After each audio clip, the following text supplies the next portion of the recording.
AAU basketball sells one promise: exposure. Play enough tournaments, get seen by the right people, and your future takes care of itself. That promise sounds fair, it sounds logical, and for a tiny number of players, it even comes true. But for most kids, AAU basketball isn't opening doors. It's quietly closing them. Because the system isn't built to develop players, it's built to move them. And the gap between what AAU tells kids and what actually happens has never been wider. To understand why, you have to look at what AAU basketball was originally meant to be, and what it turned into instead. AAU basketball didn't start as a lie. It started as a supplement. Originally, AAU was meant to give kids extra games outside the high school season.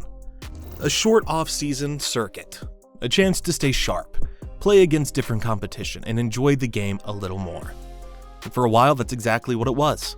Early 1990s, most youth players played 20 to 30 competitive games per year, including high school. AAU seasons were short, travel was limited, basketball still had an off-season. That world doesn't exist anymore.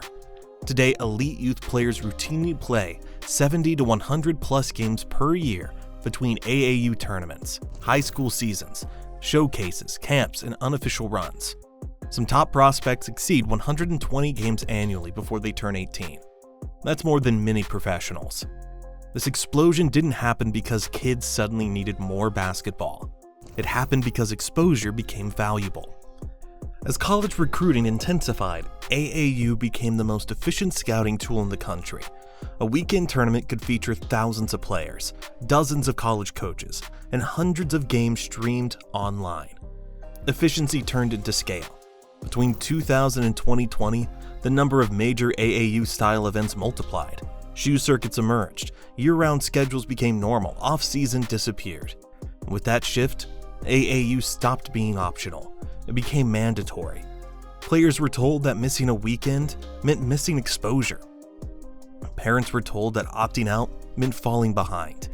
Even multi-sport athletes were pushing to specialize earlier, despite research consistently showing that early specialization increases injury and burnout risk. The original purpose of AAU, supplementing development, quietly flipped. Now, development was expected to happen inside the games themselves. But games don't teach fundamentals. They don't teach decision-making. They don't teach patience. They reveal who already has advantages. AAU didn't become harmful because it added basketball. It became harmful because it replaced everything else. And once AAU positioned itself as the only path forward, the promise it made to kids stopped matching the reality they were actually entering. AAU basketball survives on one promise: exposure. Play enough tournaments, get seen by enough coaches, and eventually, an opportunity appears. That promise sounds fair. The numbers say otherwise. Every year in the US, there are over 550,000 boys playing high school basketball. Out of all of them, only about 18,000 will play any level of college basketball. That's roughly 3%. Zoom in further and the picture gets worse. Only around 4,500 players compete in NCAA Division I each year. That's less than 1% of all high school players. And from there, only about 1.2 of NCAA players ever make the NBA. AAU doesn't advertise these odds. Instead, it markets volume. The average elite AAU weekend can feature hundreds of teams and thousands of players, while a single college coach might actively track fewer than 20 to 30 prospects in that entire event. Coaches don't roam randomly. They follow lists, rankings, pre-identified names, which means most players aren't being evaluated. They're being filtered out. Exposure didn't disappear. It concentrated. Studies on recruiting behavior showed that early ranked players are far more likely to receive repeat evaluations, regardless of later performance. Once a player is labeled early, attention follows. Once they aren't, it rarely arrives later. AAU never tells families that. Instead, they're sold repetition as progress. More games, more travel, more fees. Parents spend thousands of dollars per year chasing marginal visibility gains that statistically change nothing. And once that investment is made, walking away feels impossible, because quitting doesn't feel like rest. It feels like failure. AAU isn't lying by saying exposure exists.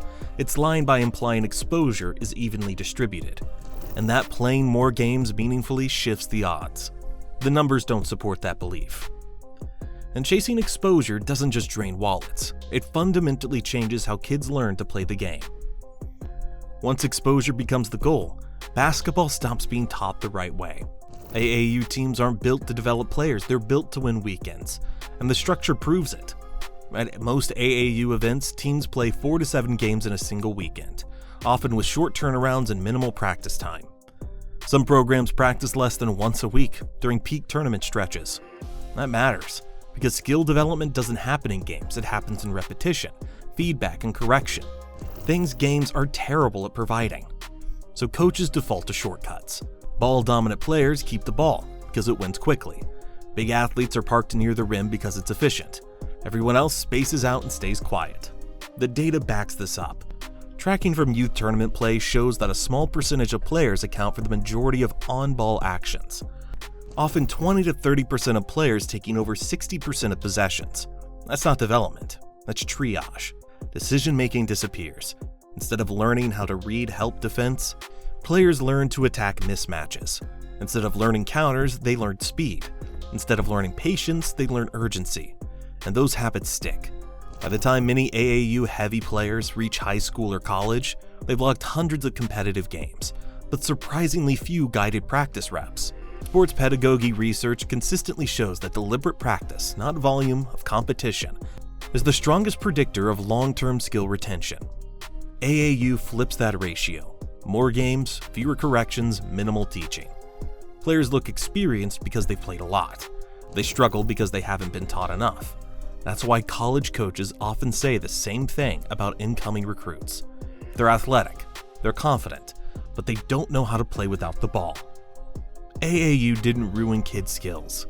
It trained them for a version of basketball that only exists on weekends.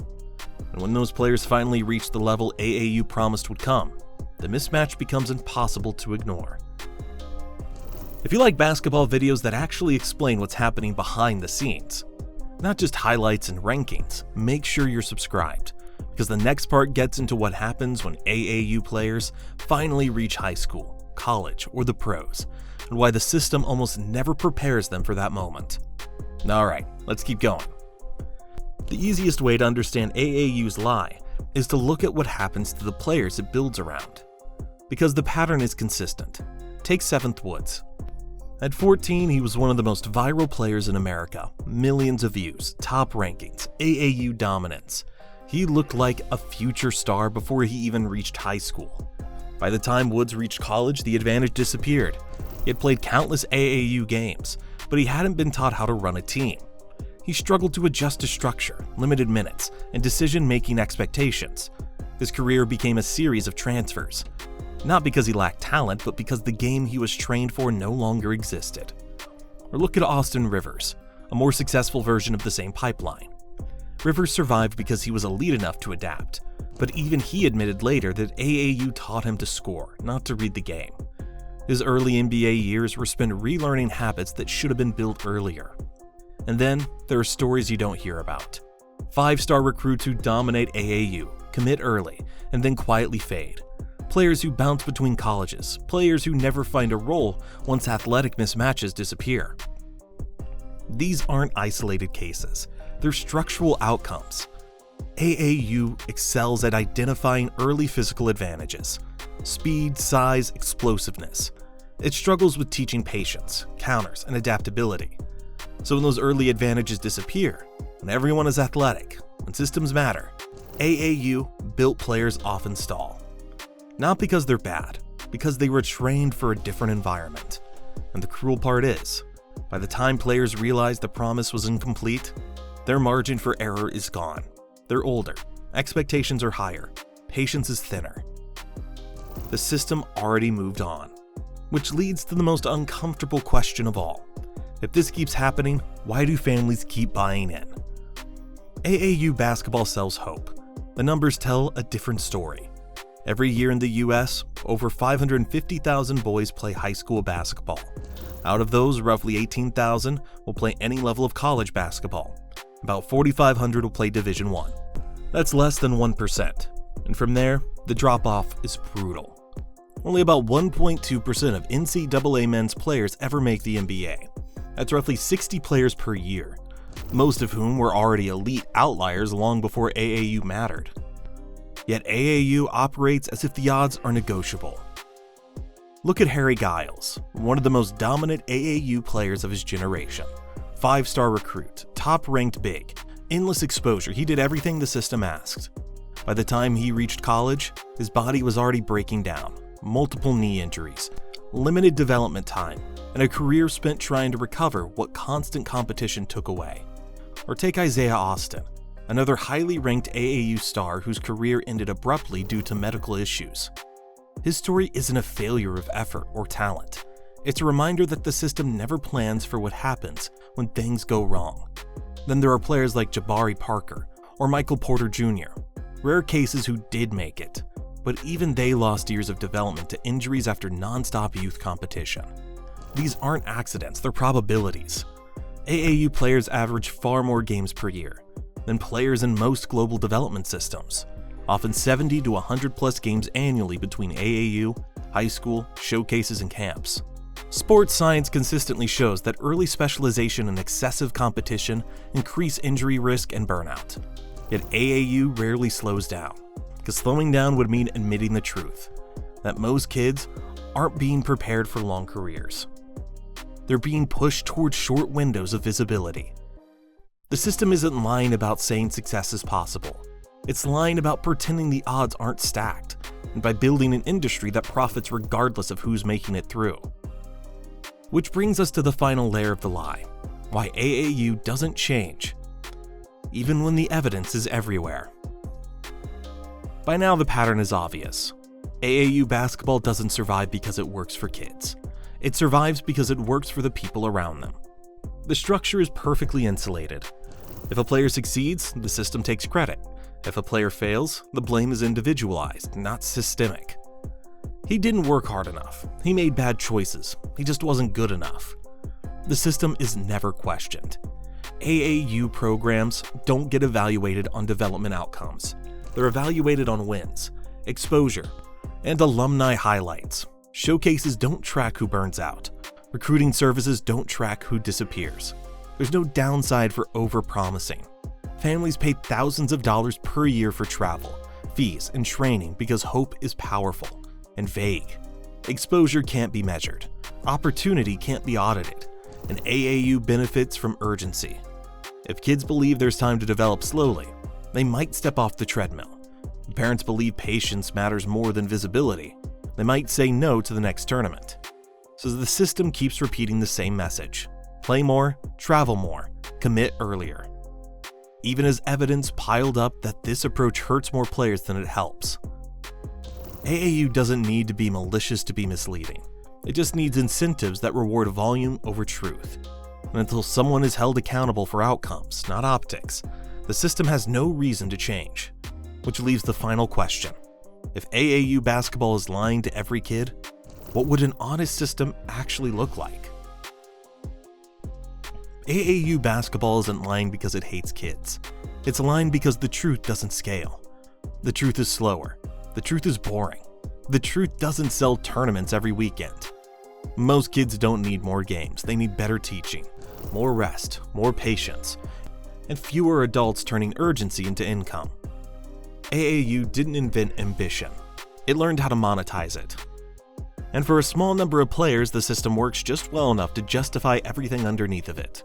Their success becomes proof. Their highlights become marketing. Everyone else becomes invisible. The lie isn't that dreams are impossible. The lie is that this is the only way to chase them. Because real development doesn't happen on a schedule.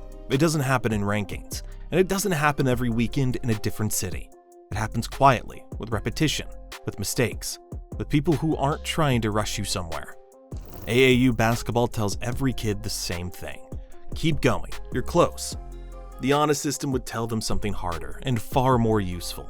Slow down, learn the game, and don't let anyone sell you urgency as opportunity. Because in basketball, like in life, the loudest path forward is rarely the right one.